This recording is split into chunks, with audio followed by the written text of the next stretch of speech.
We found a statue of a woman down by the river. Part 4, The Dance. Dad was having a nap on his armchair and his face was twisted up, eyelids fluttering with sleep. He was twisting, shuddering, mouth wide open with distress. Aunt Tandy went over and put an arm around his shoulders. "I don't want a bath," he was whispering under his breath. "I don't want a bath, I don't want a bath, I don't want a bath," he repeated. I ducked my head into the corridor. Aunt Tandy was hugging him and stroking his hair comfortingly. Without thinking, I ran over. Aunt Tandy gave me a sharp look. "Not right now," she tried to say, but when my dad saw me he managed a weak smile. He opened up his arms and I climbed into them. I hadn't really given Dad a proper hug in years, telling him I was too old for it. I immediately felt like I was 4 years old again. He had a soothing warm smell like chai tea and wool. He seemed to settle, his breathing not as panicked anymore. We girls broke apart from the boys, walking towards the marsh. Everyone was miserable as we walked on. This would be the last time we'd see most of the boys alive and vice versa. We'd grown up together. Sure, a lot of the boys save a few liked to tease me, but that didn't mean I wanted to see them all die.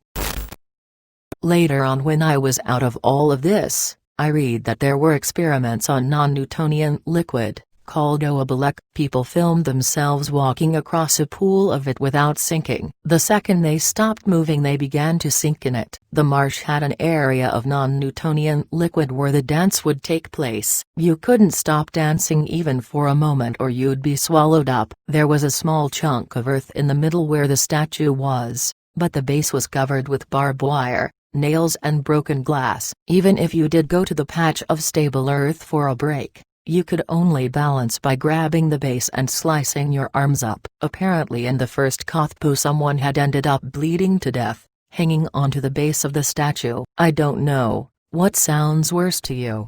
Fern was saying to Hazel as we walked through the forest. "I think I'd rather bleed out. I'd rather drown, it sounds more peaceful," Hazel replied in an uncertain voice. "I'd rather win," said Briar at the front of the line. "I'm not making plans on how to die. It's completely defeatist. Why not just slit your throat, save us some time?" "Wow, Briar," said Gwen. Great words of encouragement there. Briar just sent her a withering look. I think a lot of us felt defeated already. We kinda just accepted Briar was a shoo-in to win. She was as fit as a horse and got up early every morning to run. There was also a quiet agreement that we'd do anything to make sure Belladonna won. Being pregnant, we weren't sure who'd take the third spot though, but we were certain Briar and Belladonna would be fine.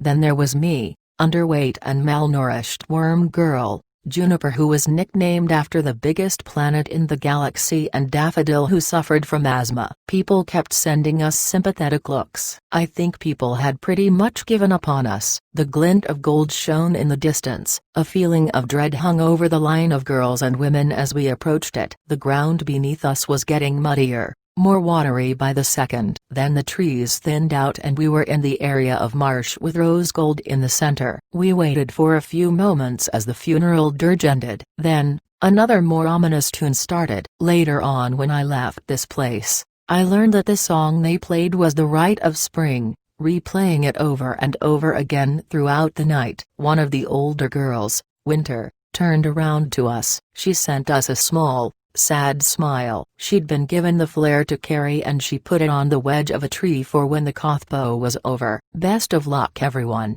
she said. We all started jogging out into the marsh in time with then music. I just jogged around the statue with a couple of more girls. The youngest of us, Wisteria, who was 14, was actually trying to dance, skipping around and her plaited pigtails flying. "Wisteria, honey," I heard Winter whisper to her, "you're wasting energy, just jog, okay?" Wisteria flushed with embarrassment as there was muffled laughter from the brunettes. After 10 minutes I already felt winded. Fear was overwhelming my chest. I was certain I was going to die out here and there was nothing I could do to stop it. If I ran off, I was alone. I couldn't return to my community as a deserter. I'd be lost in the forest and die of starvation or exposure. As I continued to jog around the statue, I tried to weigh up my options. What would be a worse way to die? Starving out in the wilderness, drowning, or bleeding to death? Each way made me feel sick, my skin soaked in clammy sweat. I looked around at the other girls. Briar hadn't even broken a sweat. Juniper was miserable and glowing red. Belladonna looked uncomfortable and Daffodil had a look of growing panic on her face. The brunettes were all jogging on the spot beside each other. I caught eyes with Winter. She was looking around worriedly at all of us. The end was like a stack of dominoes. We'd been dancing to the music for almost an hour with no problems. Then it all just went spectacularly wrong. "Look, guys," Juniper said suddenly. We all turned to her. Her eyes were filled with quiet tears. "You all know I wouldn't have made it anyway," she said. "Might as well just quit." "What?" Winter said at once. "Juniper, don't. What do you think you're doing?" We watched as Juniper stopped dancing and sat down on the ground. She lay down on her side and the mud began to cover up the pink sweaty flesh of her arms and legs. "Don't!" Winter cried. "Juniper, stop it." I couldn't look, staring up at Rose Gold's veiled face as the slurping and gurgling of the mud filled my ears. The other girls were screaming for Juniper to stop it, to get up. Wisteria burst into frightened tears. Belladonna let out a groaning sound and then ran for the base of the statue. She clutched at it, her arms being cut up at once, as she vomited down her front. "Oh shit!"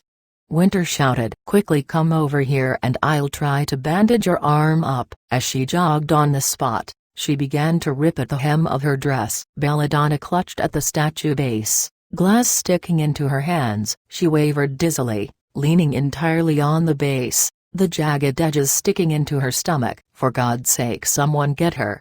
yelled Briar as she ran forward. She grabbed Belladonna by the shoulders and wrenched her away from the statue base back into the marsh. Not knowing her own strength, she ended up flinging Belladonna to the ground. Everyone was screaming as I just stared, my mouth hanging open. Briar tried to grab Belladonna's hand to pull her up, but she had fallen so hard, she was already halfway into the mud. Her hands stretched out, reaching for the sky as she sunk away. The mud enveloped her face, opened up in silent cry of terror. She was gone. The whole group was in hysterics. Daffodil was wheezing. She staggered, trying to keep on moving as she gasped for breath, tears rolling down her cheeks. Then she fell to her knees, curling up on the ground. "No, no, no!" screamed Winter, and I forced myself to look away again. Rose Gold was the only calm face, quietly watching over the mayhem and chaos. The music was still playing, drumming endlessly in my ears. My joints felt watery with exhaustion, my breath caught, my sides blaring with stitches. "I wasn't going to last long." "This is a fucking joke," Gwen said. "No one's forcing us to do this." Then she was running away from us, towards the solid ground. I felt like her footsteps fell in time with the music. Thump, thump, thumping in time. "You can't leave!"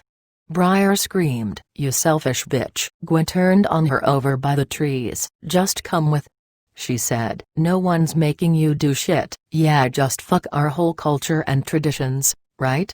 Briar said. "If our traditions mean choosing between drowning or getting screwed by some freak in a goat costume, then yeah," Gwen replied. "You should be ashamed of yourself." Briar screamed at her, eyes wild, 2 red spots high on her cheeks. "That's rich coming from you, killer," Gwen sneered back. Then she looked around at us all. "Anyone coming?" she said. Fern and Hazel immediately ran over to her side. Wisteria and I exchanged nervous looks. I should have gone. I don't know why I stayed. I think I was intimidated by them. They were all 18 and 19 and I was younger and not a part of their clique. If I joined them, would I be their punching bag? No one said anything and Gwen sent us all contemptuous looks. She said everything with that look. "Enjoy dying or being molested, you absolute idiots." Without a second glance, she ran off into the forest, her loyal followers behind her.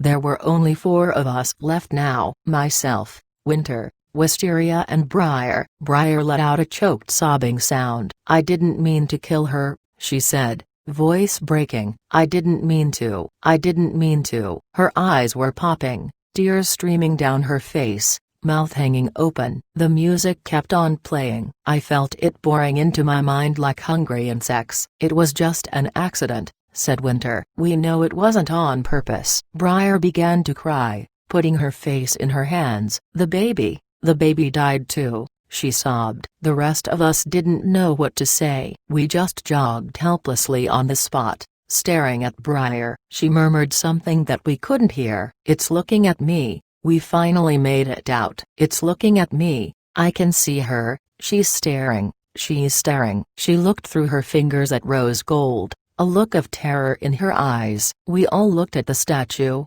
that hadn't moved an inch since we started the dance. It just stood in its usual pose, head to the side, palms up like it was shrugging. Briar, just breathe. It's okay. The statue's not looking at anything.